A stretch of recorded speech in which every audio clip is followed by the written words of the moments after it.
Hello everyone, welcome to Indun academy. आज आपण या व्हिडिओमध्ये बघणार आहेत DMER DHS आरोग्य विभाग भरती या सर्व एक्झामसाठी जी पोस्ट आहे फार्मसी ऑफिसर या एक्झामसाठी जो सिलेबस आहे त्याच्यामधला सर्वात पहिला टॉपिक घेतोय आपण जनरल फार्मॅकोलॉजी आणि त्याचा सब पार्ट आपण बघणार आहेत फार्मॅकोकायनेटिक्स. आणि इथून येणाऱ्या पुढच्या सर्व व्हिडिओजमध्ये आपण एक एक सब टॉपिक बघणार आहेत. त्याच्यामध्ये आज पहिला बघतोय आपण जनरल फार्मॅकोलॉजीचा फार्मॅकोकायनेटिक्स. आपण इथे बघतोय जनरल फार्मॅकोलॉजी, ज्याच्यामध्ये तुम्ही पहिला तर एक ड्रगची डेफिनेशन समजून घ्या. ज्यावेळेस तुमच्या डोळ्यासमोर ड्रग येतं किंवा तुम्ही स्टडी करता ड्रग्सच्या रिलेटेड, तुम्हाला वाटत असेल की ते अब्युसिव्ह ड्रग्स असतात ते ड्रग्स. पण याच्यामध्ये बघा ड्रगची definition: a substance that can change the abnormal physiology. Physiology म्हणजे काय? फंक्शन्स किंवा सिस्टीम्स. ज्या बॉडीच्या सिस्टीम्स असतात त्या कसं फंक्शन करतात, जर त्याच्यामध्ये काही ॲबनॉर्मॅलिटीज येतात त्या केसमध्ये आपण ड्रग्स घेतो, जेणेकरून आपल्या बॉडीमध्ये ती फंक्शन प्रॉपरली व्हावं. म्हणजे ॲबनॉर्मल फंक्शनिंगला व्यवस्थित करण्यासाठी आपण हे ड्रग्स घेतोय. Making it normal will be called as drug. म्हणजे ज्या ॲबनॉर्मल फंक्शनिंग असतात किंवा सिस्टीम प्रॉपरली फंक्शन्स नाही करत आहे, डिसीज होतोय, या सर्व केसेसमध्ये आपण ड्रग्स घेतो. या ड्रग्सला काय म्हटलं जातं? थेरॉप्युटिक ड्रग्स. ओके, या ड्रग्सला म्हटलं जातं थेरॉप्युटिक ड्रग्स. इथे बघा, a drug causes changes in existing physiological और बायोकेमिकल फंक्शनिंग ऑफ ऑर्गन. जे ॲबनॉर्मल फंक्शनिंग होतं त्याच्यामुळे हे काय होणार आहे? बायोकेमिकल फिजिओलॉजिकल चेंजेस होतात या ऑर्गन्समध्ये. दस अ drug is define as substance use for. कशासाठी ड्रग्स वापरले जातात? डायग्नोसिससाठी, क्युअरसाठी, प्रिव्हेन्शनसाठी ऑफ डिसीज. या ड्रग्सला म्हटलं जातं थेरॉप्युटिक ड्रग्स. आता दुसरा प्रकार आहे अब्युसिव्ह ड्रग्स.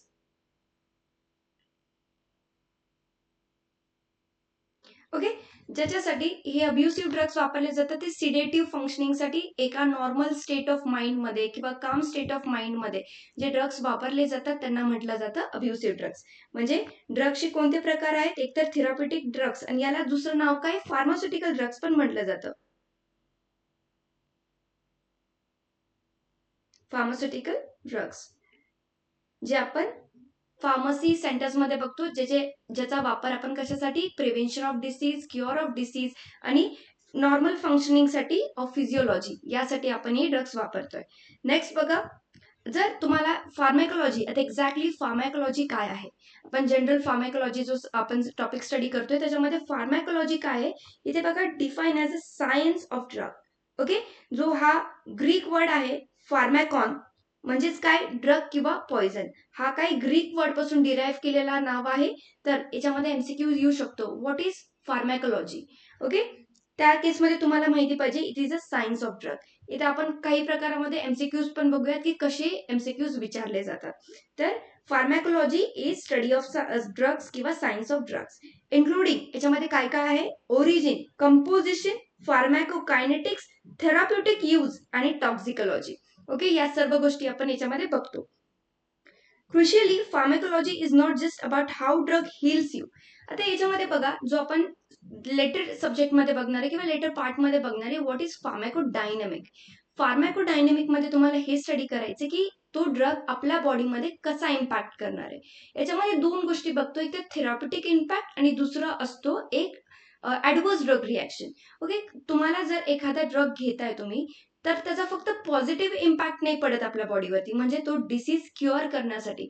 त्याच्या व्यतिरिक्त तो ड्रग आपल्या बॉडीमध्ये काहीतरी हार्मफुल रिॲक्शन्स पण कॉज करणारे किंवा हार्मफुल इफेक्ट देणारे बॉडीवरती, त्यालाच काय म्हटलं जातं? Adverse drug reaction. त्या केसमध्ये इथे बघताय फार्मॅकोलॉजीमध्ये तुम्ही फक्त हे नाही बघत की ड्रग कसा हील करतोय तुमच्या बॉडीला, पण तुम्ही हे पण स्टडी करता की तो कोणता टॉक्झिक इफेक्ट दाखवतोय तुमच्या बॉडीवरती. ओके, तर तुम्ही हे बेसिकली डेफिनेशन स्टडी केली की what is pharmacology, that is science of study, science of drug. ठीक आहे, याच्यामध्ये दोन मेन पिलर्स आहेत. तुम्ही ज्यावेळेस फार्मॅकोलॉजी स्टडी करता दॅट इज, याच्या पुढच्या पार्टमध्ये बघताय फार्मॅको कायनेटिक्स आणि दुसरं आहे फार्मॅको डायनॅमिक्स. याचे सब पॉइंट्स पण असणार आहे जे आपण या लेक्चरमध्ये बघतोय. पहिला पार्ट बघणार आहे आपण फार्मॅको कायनेटिक्स. याच्यामध्ये बघा, ज्यावेळेस तुम्ही हे बघता की what the body does to a drug. पहिले तर आपण काय करतो, एखादा ड्रग घेणार आहे, समजा तुम्ही एक टॅबलेट घेताय. टॅबलेट आपल्या बॉडीमध्ये काय करणार आहे किंवा ती कसं प्रोसेस करते, आपली बॉडी कसं रिॲक्ट करणार आहे, यावेळेस जो आपण स्टडी करतो त्याला काय म्हटलं जातं, फार्मॅकोकायनेटिक्स. आपली बॉडी कसं रिॲक्ट करणार आहे त्या टॅबलेटला. इथे दोन गोष्टी असतात, इथे बघा, एक तर बॉडी बॉडी आणि दुसरी गोष्ट आहे ड्रग. ज्यावेळेस तुम्ही बॉडी काय करणार आहे ड्रगला, ओके, ज्यावेळेस तुम्ही टॅबलेट घेता आणि त्या ड्रग सोबत आपली बॉडी काय करणार आहे, दॅट इज फार्मॅकोकायनेटिक्स.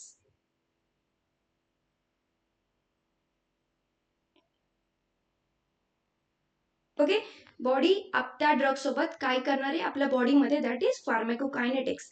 आणि ज्यावेळेस ड्रग आपल्या बॉडीवरती काय करणार आहे याचा आपण स्टडी करतो, त्याला काय म्हटलं जातं, फार्मॅकोडायनॅमिक्स.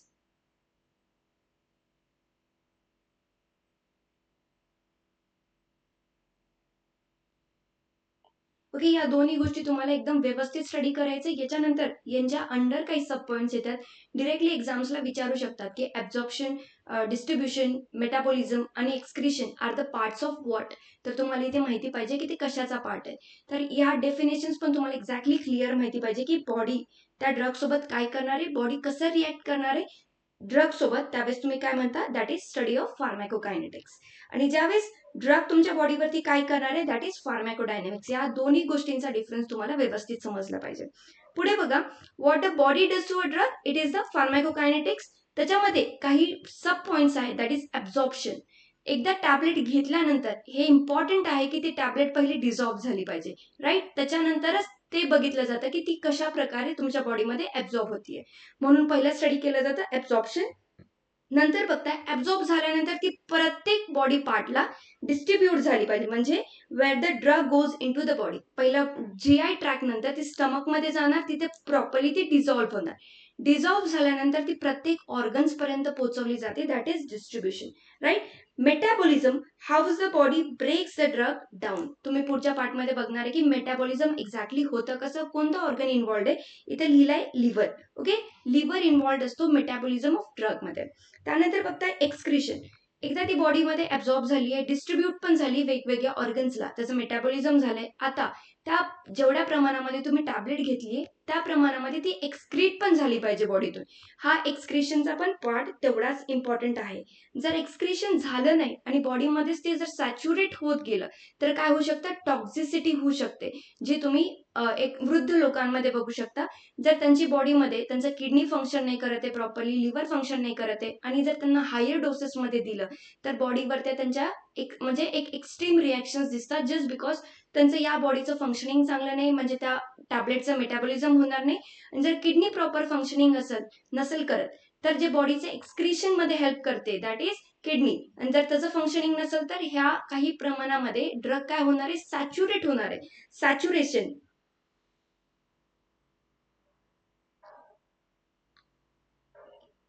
saturation of drug inside body.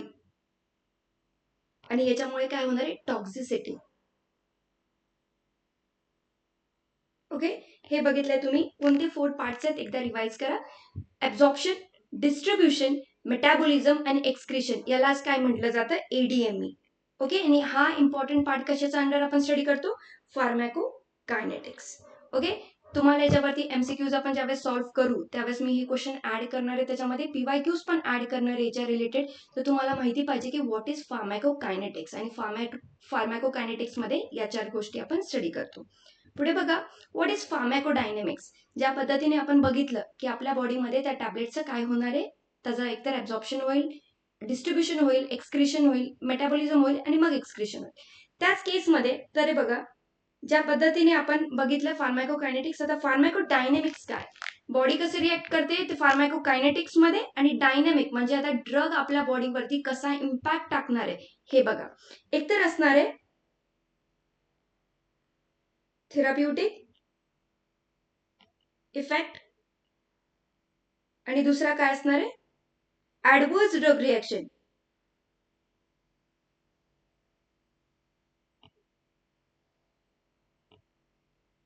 जसं तुम्ही एखादं वॅक्सिनेशन घेता, वॅक्सिनेशन घ्या, टॅबलेट घ्या, असं नसतं की फक्त त्याचा काहीतरी इम्पॅक्ट, पॉझिटिव्ह इम्पॅक्ट होणार आहे, निगेटिव्ह इम्पॅक्ट पण होतो. जसे की तुम्ही साईड इफेक्ट्स बघितले असतील कोणत्या टॅबलेटचे side effects.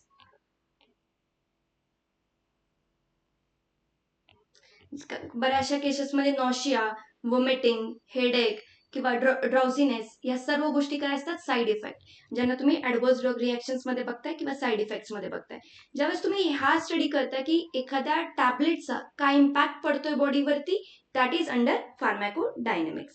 What the drug does to the body, drug आपल्या बॉडीवरती काय इम्पॅक्ट पाडणार आहे, म्हणजे काय थेराप्युटिक इम्पॅक्ट, ज्याच्यामध्ये तुम्ही बघता की काही पॉझिटिव्ह इम्पॅक्ट पडलाय. जर तुम्ही हेडेकसाठी टॅबलेट घेत असेल तर तुमचं हेडेक स्टॉप होणं, पण त्याच्यानंतर काही त्याचे साईड इफेक्ट्स पण असू शकतात किंवा कोणत्या डिसीजच्या ट्रीटमेंटमध्ये वापरताय ते पण तुम्ही इथे बघितलं जाणार.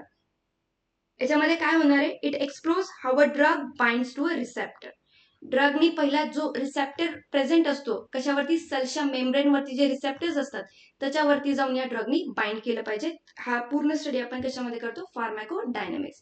मी तुम्हाला खूप डिटेलमध्ये एक्सप्लेन केलंय, रिपीटेडली सांगितलंय, कारण की याच्यावरती बेसिक क्वेश्चन्स खूप येऊ शकतात आणि I don't want you to lose marks just because of this minor differences, okay, किंवा मायनर डिफरन्सेस किंवा तुमच्या लॅक ऑफ अंडरस्टँडिंगमुळे. तर फार्मॅकोकायनेटिक्स बघितलं, फार्मॅकोडायनॅमिक्स बघितलंय. पुढे बघा, मेजर ब्रांचेस ऑफ फार्मॅकोलॉजी जे आहे त्याच्यामध्ये काय, क्लिनिकल फार्मॅकोलॉजी, ज्यामध्ये तुम्ही स्टडी करता the study of drug in humans मध्ये ज्यावेळेस स्टडी करताय ड्रगचा, that is clinical pharmacology. Toxicology म्हणजे काय, the study of adverse effect of chemicals on human living organisms. Living organisms वरती ह्या ड्रग्सचा काय ऍडव्हर्स इफेक्ट होतो, त्याच्यामध्ये तुम्ही स्टडी करता टॉक्सिकोलॉजी.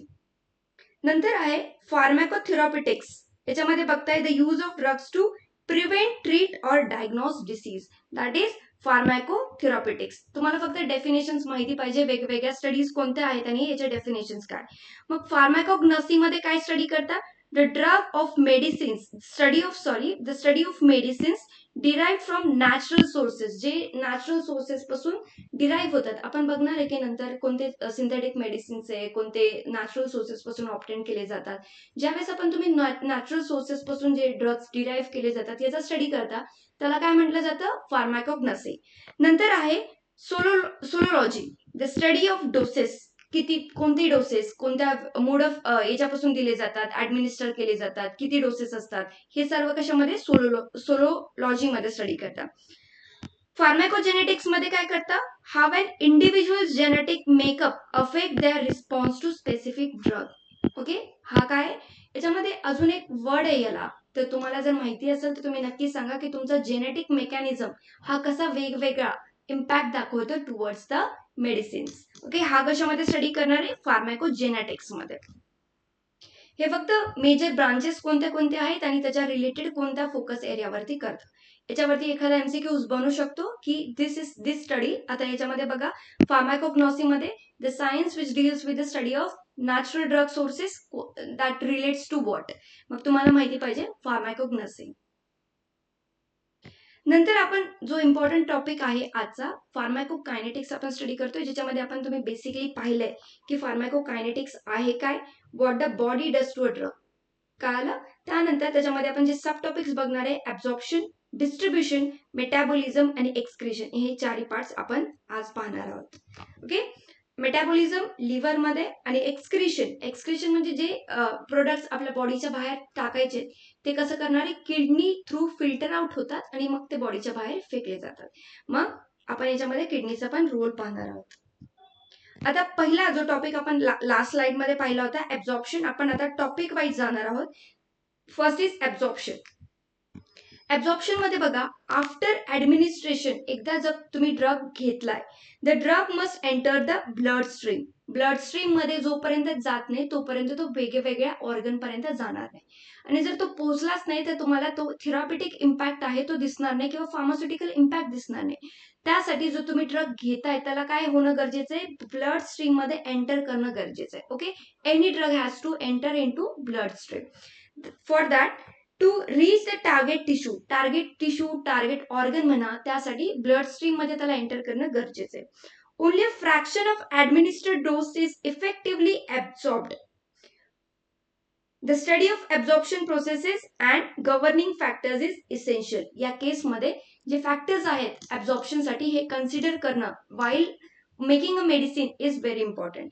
याच्यामध्ये बघा प्रोसेस ऑफ ॲब्झॉर्प्शन काय तुम्हाला माहिती पाहिजे. ॲब्झॉर्प्शन कसं होणार आहे. Entry of drug from the site of administration to a blood stream. ज्या साइट पासून तुम्ही ड्रग ऍडमिनिस्टर करताय तिथून ते ब्लड स्ट्रीम मध्ये एंटर करणार आहे. Involves passage across cell membrane govern by the lipid barrier at the permeable membrane. आता इथे एक गोष्ट खूप इम्पॉर्टंट आहे मला वाटतं जे तुम्हाला समजायला पाहिजे. ज्यावेळेस आपण सेलचा स्टडी करतो तुम्हाला हे माहिती पाहिजे सेल मेम्ब्रेन जी सेल मेम्ब्रेन असते ती कशाची प्रेझेंट म्हणजे कशाची बनलेली असते ती cell membrane that is of lipids. हे लिपिड्स कसे असतात फॅट सोल्युबल असतात किंवा फॅट लविंग म्हणू शकतात त्यांना. फॅट लविंग किंवा लिपोफिलिक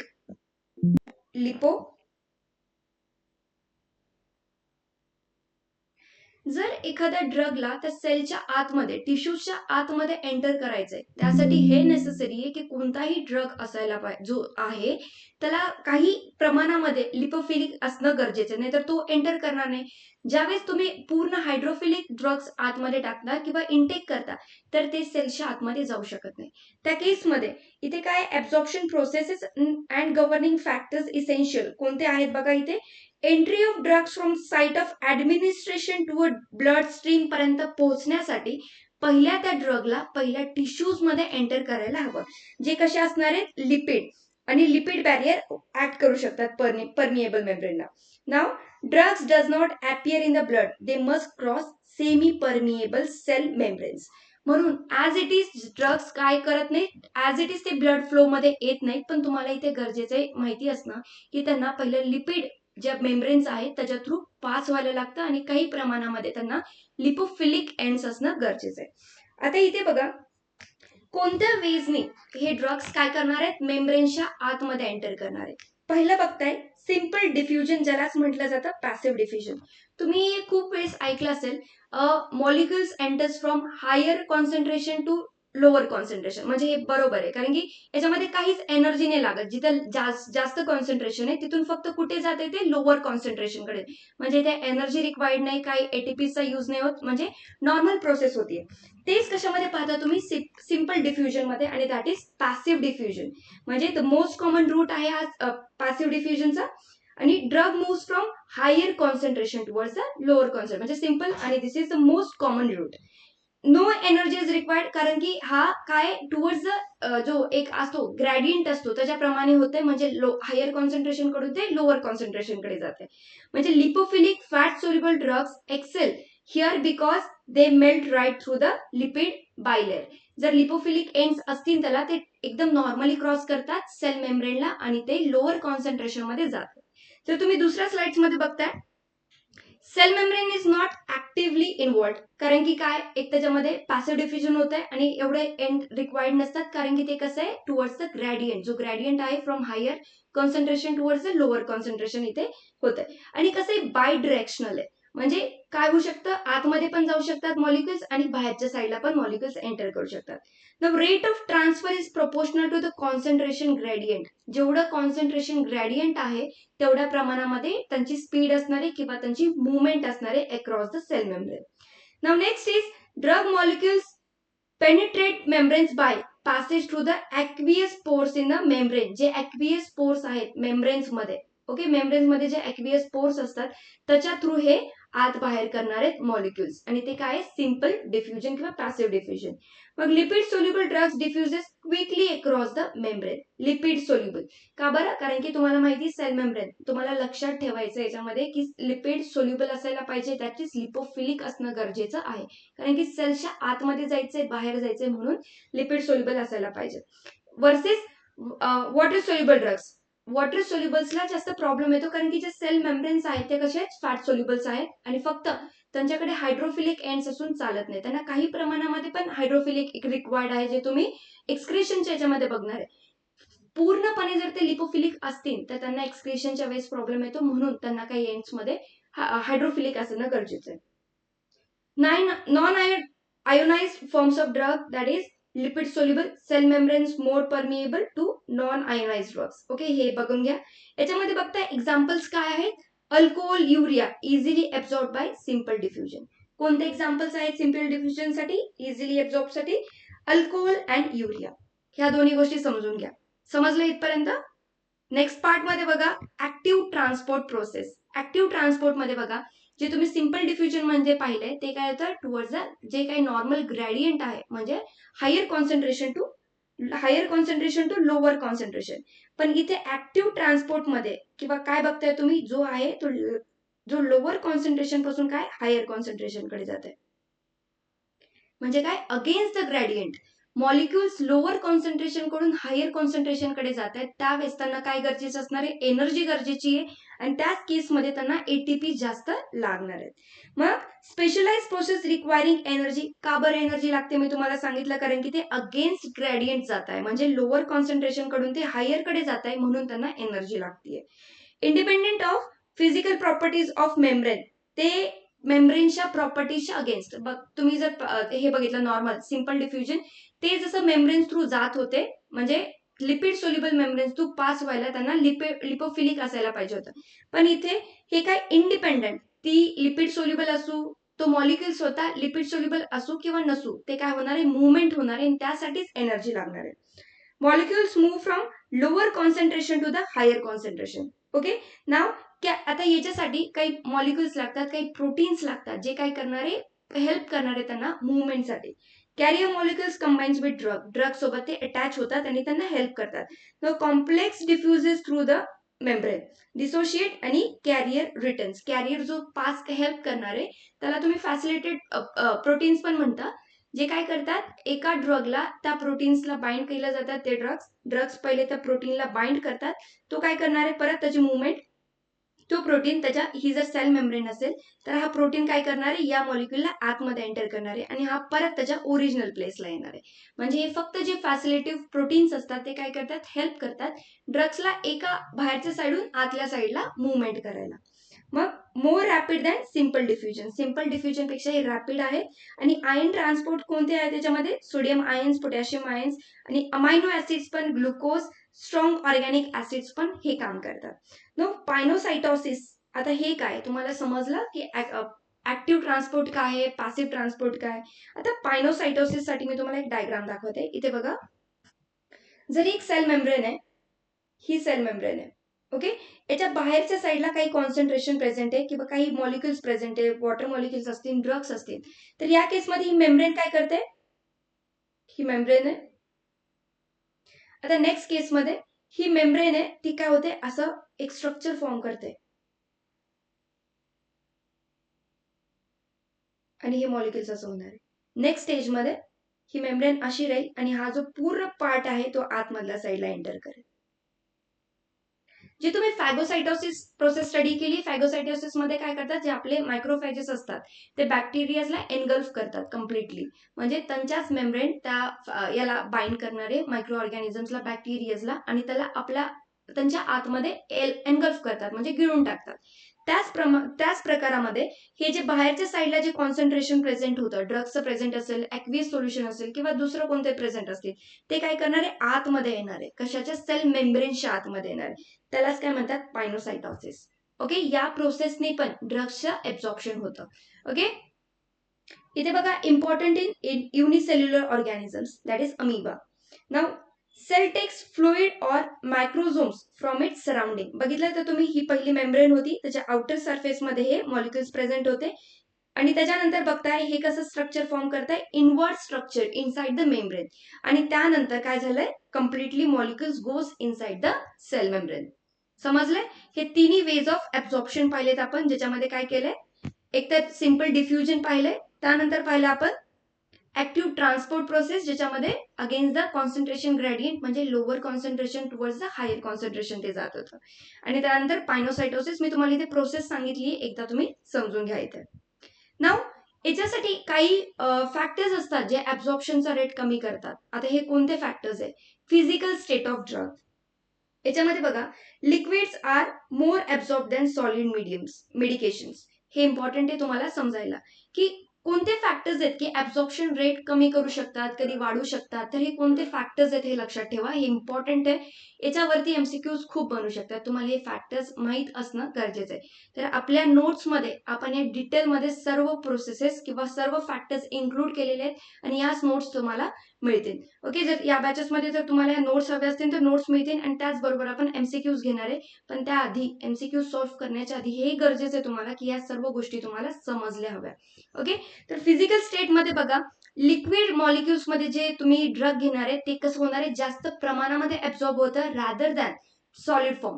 कारण की ज्या मेडिसिन्स असतात जे तुम्ही जीआय ट्रॅक थ्रू घेणार आहे काही प्रमाणामध्ये ते ब्रेकडाऊन होतात, पण लिक्विड मॉलिक्युल्स कसे असतात, ते लिक्विड स्टेटमध्ये असतात आणि डिरेक्टली रेडी टू ऍब्झॉर्प्शन असतात.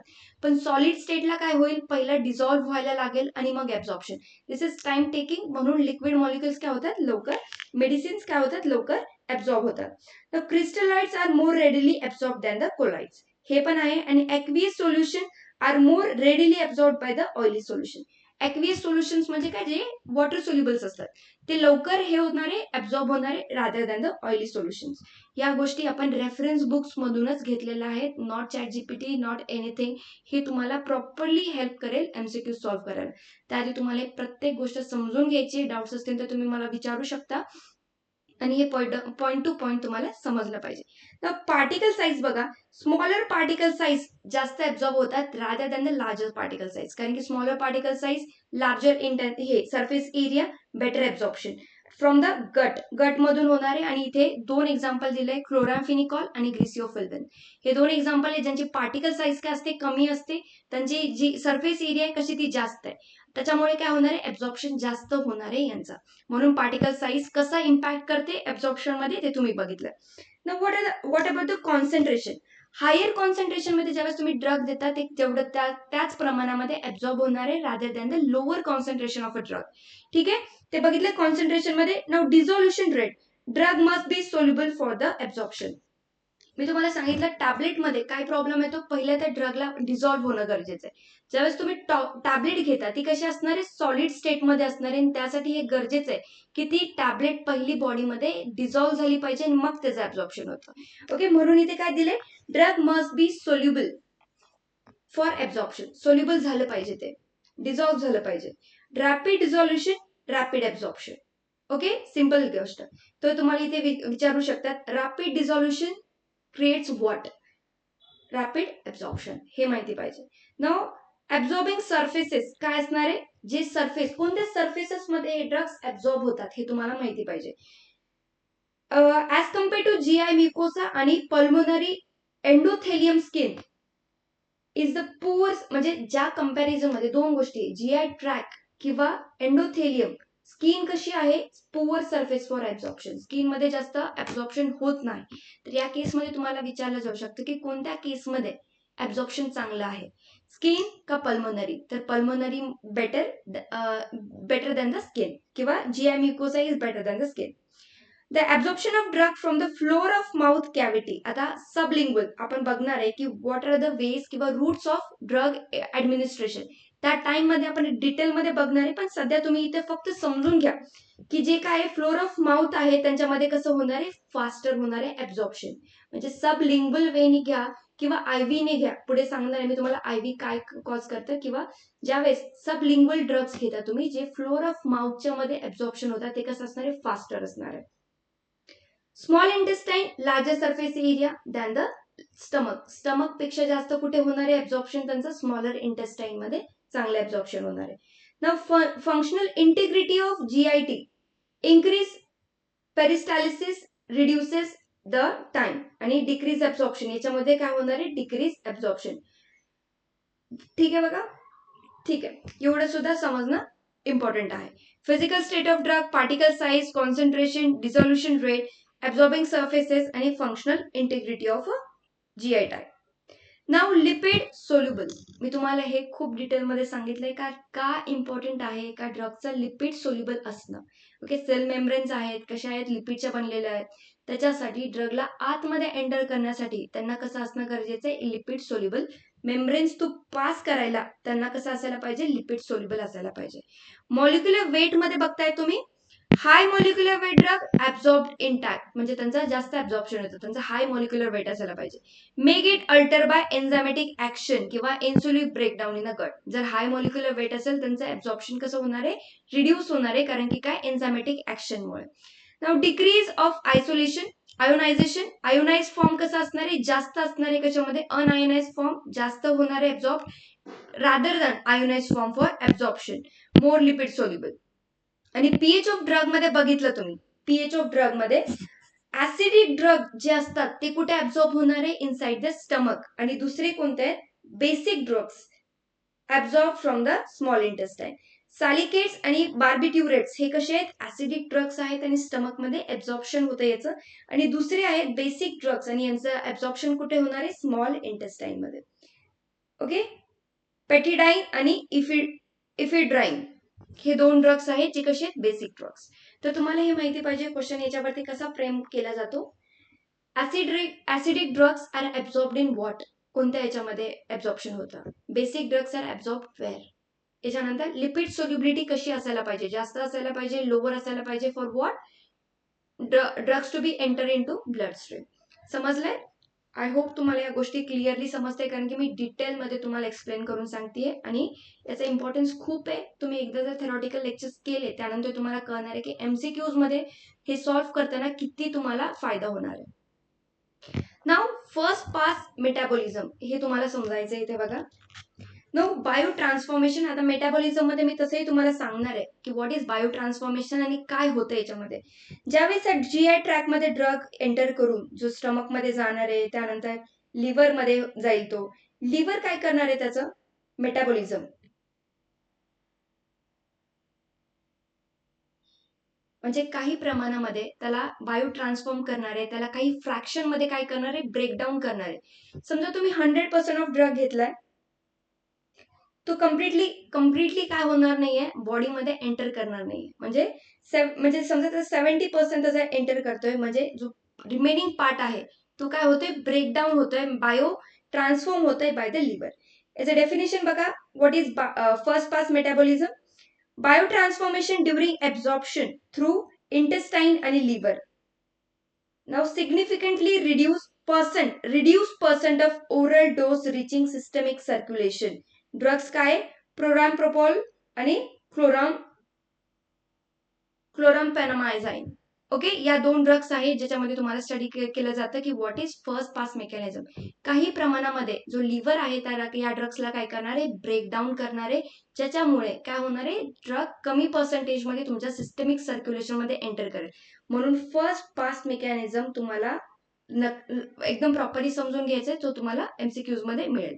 Bio transformation during absorption, that is bio transformation during absorption through intestine आणि लिव्हर. आता याच्यावरती पण खूप गोष्टी आहेत. बायो अवेबिलिटी मध्ये मी तुम्हाला डिटेलमध्ये सांगेन की ओरल रूटने घेतल्यानंतर ड्रगचं काय होणार आहे, आयव्ही थ्रू घेतल्यानंतर त्याचं बायो ऍब्झॉर्प्शन किंवा बायो अवेबिलिटी काय असणार आहे, जास्त असणार आहे. का असणार आहे, का बरं तिथे लिव्हरचा मेकॅनिझम नाही, हा पूर्ण आपण स्टडी कशामध्ये करणार आहे, बायो अवेबिलिटी ज्यावेळेस आपण स्टडी करू त्याच्यामध्ये करणार.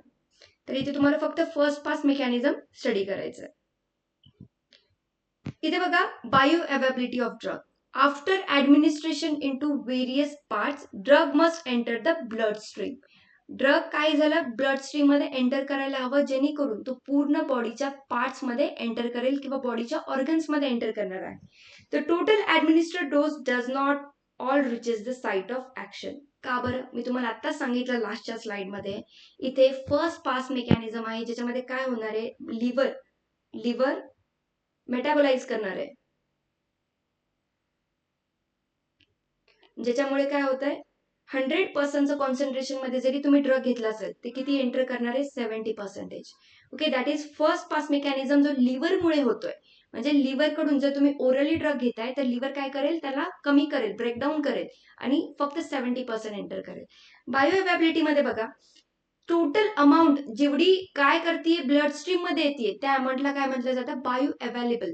किती कॉन्सन्ट्रेशन मध्ये अवेलेबल आहे, that is bioavailability. The total administered dose not all reaches the site of action, म्हणजे जेवढा घेतलाय तेवढा कम्प्लिटली पोहोचत नाही. मग only a fraction is effectively absorb, फक्त काही फ्रॅक्शन इफेक्टिव्हली ऍब्झॉर्ब होते, डिफाईन्ड ऍज बायो अवेबिलिटी. म्हणजेच काय, जो फ्रॅक्शन अवेलेबल आहे, आता मागच्या स्लाइड मध्ये बघा, जो 70% कॉन्सन्ट्रेशन होता, जो कशामध्ये एंटर करणार आहे, ब्लड स्ट्रीम मध्ये,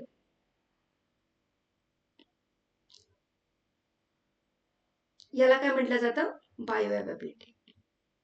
30% काय केलं जात आहे, ब्रेकडाऊन केला जातोय, that was first pass metabolism. 70% जो एंटर करणार आहे त्याला काय म्हटलं जातं, बायो अवेबिलिटी. आय होप तुम्हाला हा डिफरन्स कळून येतोय आणि त्याच्यामुळे तुमची अंडरस्टँडिंग वाढतीये. बायो अवेबिलिटी बघा, fraction of drug dose that reaches the systemic circulation. Systemic circulation मध्ये किती फ्रॅक्शन ऑफ ड्रग एंटर करतोय. मागच्या याच्यामध्ये सांगितलं की 100% मधून 30 काय होतंय, मेटाबोलाइज होतंय, म्हणजे तो आहे फर्स्ट पास काय, फर्स्ट पास मेटाबॉलिझम. आणि जो 70% एंटर करणार आहे तो काय आहे, बायो अवेबिलिटी.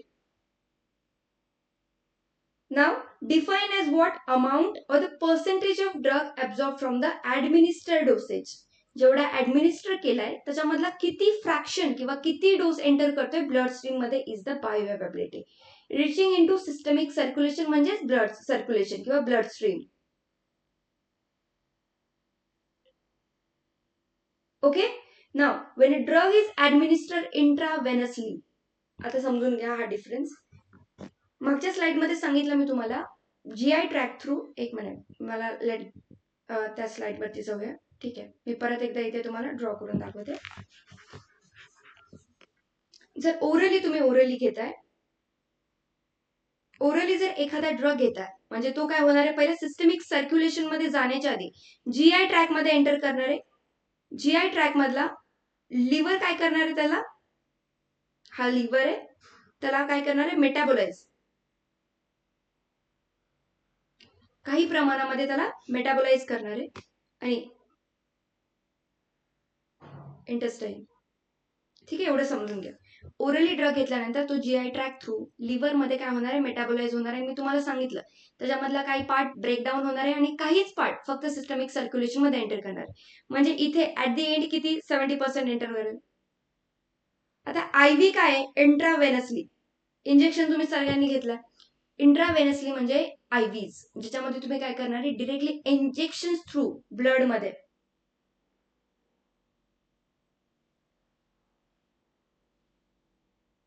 जे आयव्ही घेतात ते काय करणार आहे, ड्रग डिरेक्टली कशामध्ये ऍड करणार आहे, ब्लड स्ट्रीम मध्ये करणार आहे.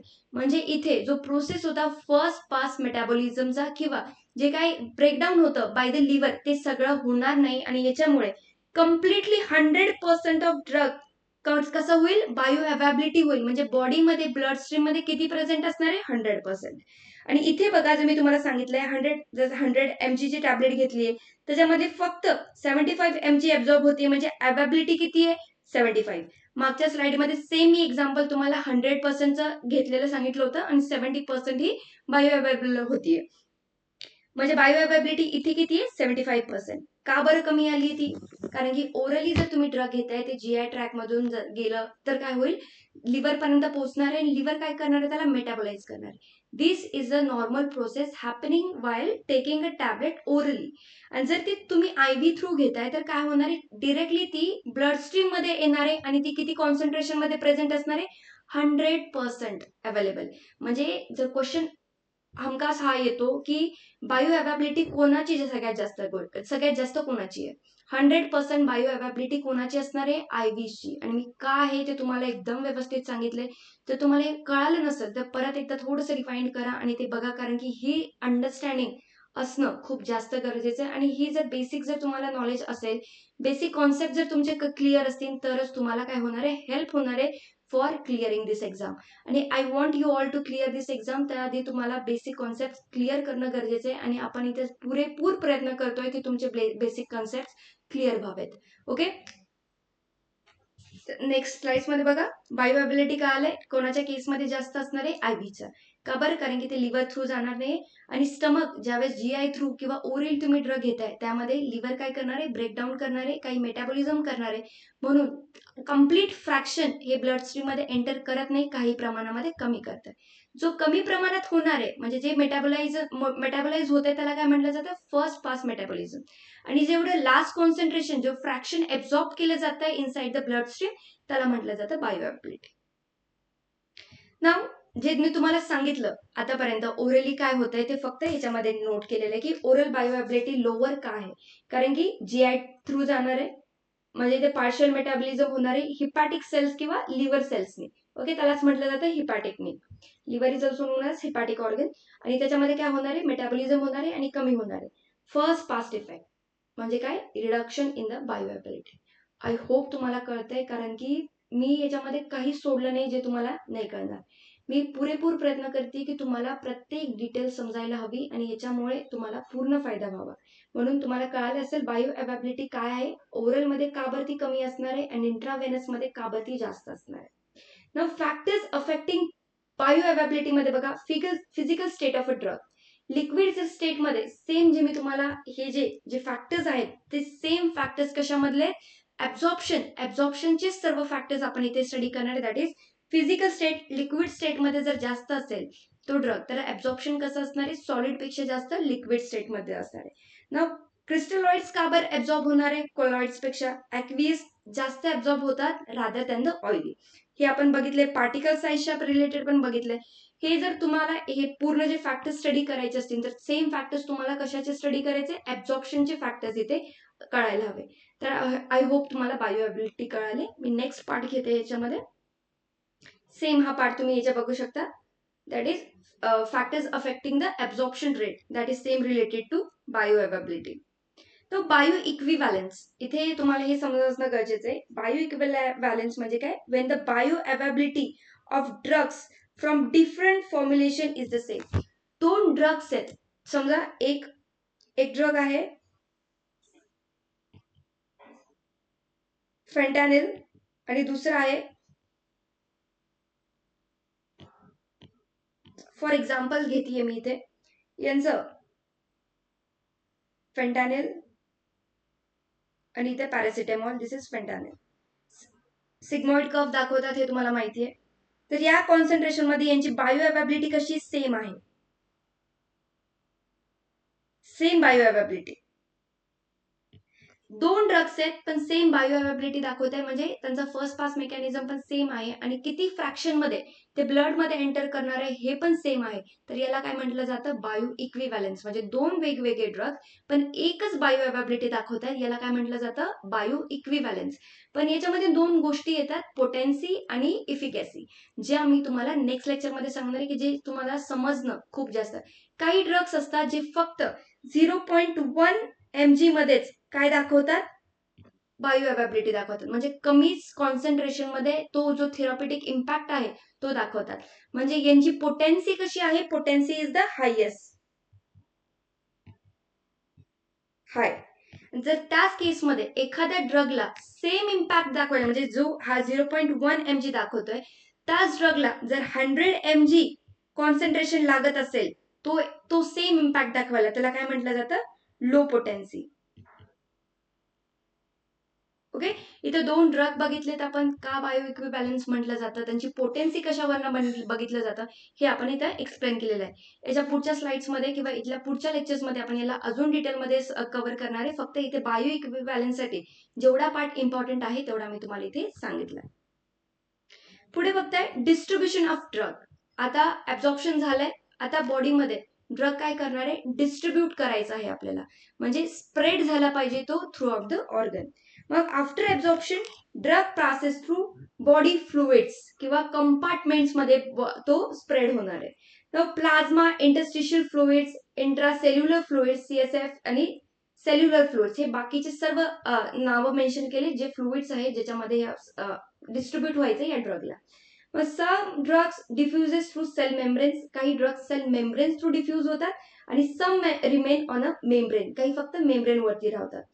मग याच्यानंतर बघताय certain drugs bound to plasma protein. आता प्लाझ्मा मध्ये एक प्रोटीन असतं, प्लाझ्मा म्हणजे काय, इंट्राव्हॅस्क्युलर फ्लुइड आहे, म्हणजे जे इंट्राव्हॅस्क्युलर फ्लुइड्स असतात ते कोणते, प्लाझ्मा. ब्लड मध्ये कोणतं फ्लुइड आहे, प्लाझ्मा. ब्लड मध्ये किती पर्सेंटेज मध्ये, 55% मध्ये हा फ्लुइड प्रेझेंट असतो जो असतो प्लाझ्मा, आणि 45% काय असतं, सेल्स असतात, दुसरे बॉडीचे सेल्स. ओके, या प्लाझ्मा मध्ये काहीतरी प्रोटीन्स असतात ज्यांना म्हटलं जातं अल्ब्युमिन. हे जे ड्रग्स पास होतात त्याच्यासाठी हे गरजेचं आहे की त्या ड्रग्सनी बाइंड केलं पाहिजे या प्रोटीनला. Okay. Some drugs store in bones. काही जे ड्रग्स असतात ते काय केले जातात, स्टोर कुठे होतात, बोन्समध्ये, लिव्हर्समध्ये, फॅटी टिश्यूजमध्ये. Now fat soluble drugs store in adipose tissues, म्हणजे फॅटी लेयर्स ज्या असतात आपल्या स्किनच्या आतल्या साईडला त्याला काय म्हटलं जातं, ॲडिपोज टिश्यूज, आणि त्याच्यामध्ये फॅट सोल्युबल ड्रग्स राहणार आहेत. Water soluble drugs distributed in extracellular spaces. Extracellular spaces असतात सेलच्या एक्सटिरियर स्पेसेस, त्याच्यामध्ये हे ड्रग्स स्टोर होतात. Now acidic drugs bind strongly to plasma albumin. Okay, albumin काय होता, प्लाझ्माचा प्रोटीन, प्रोटीन ऑफ प्लाझ्मा. आणि हे जे स्ट्रॉंग ऍसिडिक असतात, स्ट्रॉंग ऍसिडिक ड्रग्स कुठे बाइंड होणार आहे, अल्ब्युमिनला. Basic drugs binds to muscle cells. Important, very important. Now acidic drugs binds to albumin आणि basic drugs binds to muscle cell. ह्या दोन्ही गोष्टी समजून घ्या. त्यानंतर बघताय तुम्ही फॅक्टर्स अफेक्टिंग ड्रग डिस्ट्रीब्युशन मध्ये दोन फॅक्टर्स असणार याच्यामध्ये, फिजिओलॉजिकल फॅक्टर्स आणि psycho chemical properties of drug. पहिला आहे cardiac output, regional blood flow, capillary permeability, tissue volume. आणि जो फिजिओकेमिकल आहे त्याच्यामध्ये काय आहे, binding to plasma protein, binding to other tissues, कोणत्या वेगळ्या टिश्यूजला ते बाइंड करत आहे, जसं की फॅट, लिव्हर, बोन्स. ओके. त्यानंतर ॲफिनिटी फॉर टिश्यू कॉन्स्टिट्युएंट्स, आणि लास्ट आहे टिश्यू रिडिस्ट्रीब्युशन. ओके. ह्या सर्व फॅक्टर्सला आपण इथे पुढच्या स्लाइड्स मध्ये बघत आहोत. त्याच्यामध्ये फक्त बघा जे फॅक्टर्स अफेक्ट करतात कशासाठी, ड्रग डिस्ट्रीब्युशनला. काही प्रमाणामध्ये डिस्ट्रीब्युशन हे थांबवलं जातं, मग ते कोणते असू शकतात, फिजिओलॉजिकल फॅक्टर्स, ज्याच्यामध्ये कार्डियक आउटपुट काय आहे, ब्लड फ्लो जर कमी असेल किंवा ब्लड म्हणजे जो कार्डियक आउटपुट आहे तोच जर कमी असेल तर काय, ब्लड सर्क्युलेशन होणार नाही आणि जो आपला ड्रग आहे तो प्रॉपरली सर्क्युलेट होणार नाही बॉडीमध्ये. टिश्यू व्हॉल्यूम पण आहे आणि फिजिओकेमिकल प्रॉपर्टीज ऑफ ड्रग. आता इथे फिजिओलॉजिकल फॅक्टर्स ज्याच्यामध्ये बघितलंय, drug initially distribute to high perfused organ.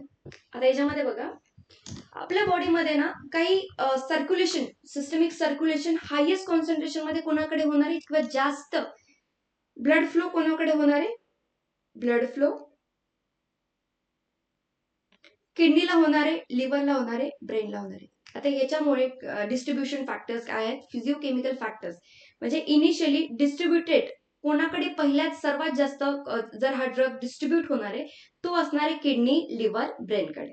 Now other organs with less blood flow, जर ब्लड फ्लो कमी गेला त्यांना, त्या ड्रगचं कॉन्सन्ट्रेशन कसं होणार आहे, कमी होणार आहे, त्यांच्यावरती आउटपुट कसं होणार आहे, तो पण कमी होणार आहे. म्हणजे जिकडे हायर ब्लड सर्क्युलेशन होतं ते कोणते आहे, लिव्हर, किडनी, ब्रेन, त्यांच्याकडे जास्त प्रमाणामध्ये हे ड्रग जाणार आहे. आणि त्याच प्रकारे तुम्ही जर बघताय ऑर्गन ज्याच्याकडे ब्लड फ्लो कमी आहे तर काय होईल याच्यामध्ये, त्यांच्याकडे ड्रग्सचं डिस्ट्रीब्युशन पण आणि पासिंग पण कसं होणार आहे, कमी होणार आहे.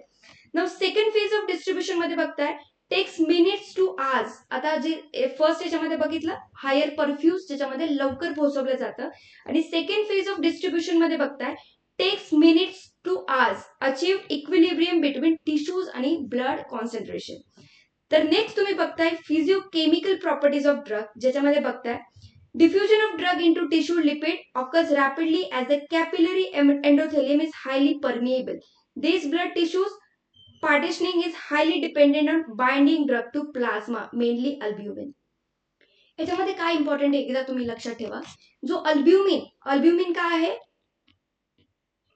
प्लाझ्मा प्रोटीन, याला काय ऍड करणार आहे, ड्रग असणार आहे तो या अल्ब्युमिनला बाइंड होणार आहे. जर जास्त कॉन्सन्ट्रेशन मध्ये हा जर ड्रग या प्रेझेंट असणाऱ्या प्रोटीनला, अल्ब्युमिनला जर बाइंड होतोय तर काय होईल, तर तो जो फ्री स्टेट मध्ये आहे, म्हणजे काही प्रमाणामध्ये तो या प्रोटीन्सला बाइंड होणार आणि काही प्रमाणामध्ये तो त्या सिस्टमिक सर्क्युलेशन मध्ये फ्रीली अवेलेबल असेल. आणि जे प्लाझ्मा प्रोटीन म्हणजे अल्ब्युमिन आहे त्याला काही प्रमाणामध्ये बाइंड. आता मी तुम्हाला असं दाखवते, हा बाइंडेड ड्रग आहे, हा पण बाइंडेड ड्रग आहे, हा बाइंडेड, दिस इज बाइंडेड. सर्वच प्रमाणामध्ये किंवा सर्वच कॉन्सन्ट्रेशन मध्ये जर हा ड्रग प्रेझेंट असला ना, अल्ब्युमिनला जाऊन बाइंड होतोय तर फ्रीली अवेलेबल असणारा कसा होईल, कमी होईल. जेवढा फ्रीली अवेलेबल असणार आहे तेवढाच काय करणार आहे, काहीतरी थेरप्युटिक ऍक्शन दाखवणार आहे. ओनली फ्री ड्रग्स कॅन डिफ्युजेस, म्हणजे काय होणार आहे, डिफ्यूज होणार आहे कशामध्ये, टिश्यूज मध्ये. आणि टिश्यूज मध्ये एंटर केला तरच रिॲक्शन होतात, तरच काय होणार आहे, फार्मॅकोलॉजिकल इफेक्ट होईल. म्हणजे ड्रगनी बाइंड करणं पण इम्पॉर्टंट आहे, कशाला, प्रोटीनला, दॅट इज अल्ब्युमिनला. पण जर पूर्णपणेच जर हे ड्रग्स बाइंड झाले अल्ब्युमिनला तर काय होईल, फ्री स्टेटमध्ये जो अवेलेबल ड्रग असेल तो कसा होईल, कमी होईल.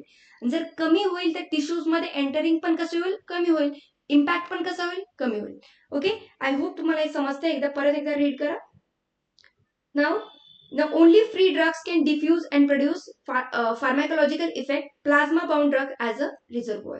जे प्लाझ्मा प्रोटीन आहे त्यांच्यामध्ये जे ड्रग्स बाइंड होत आहेत ते कसं ऍक्ट करणार आहे, as a reservoir.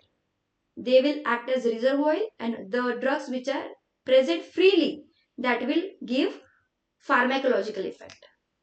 Okay, the body tissues, fat bone, liver also act as drug reservoir. याच्यामध्ये जे ड्रग्स स्टोअर केले जातात ते पण कसं ऍक्ट करणार आहे, रिझर्वॉयर ऍक्ट करणार आहे. Now drug metabolism. ओके, तर यानंतरचा पार्ट जो मेटाबॉलिझम आहे आणि एक्सक्रीशन आहे तो आपण नेक्स्ट याच्यामध्ये बघतोय. ज्यावेळेस आपण फार्माकोकायनेटिक्स मध्ये दोन इम्पॉर्टंट पार्ट बघितले, that is absorption and distribution. Okay, next लेक्चरमध्ये आपण पाहणार आहेत what is metabolism and excretion. तर अशाच इन्फॉर्मेटिव्ह व्हिडिओसाठी इंदुना अकॅडमीला सबस्क्राईब करा आणि या चॅनलशी कनेक्टेड राहा.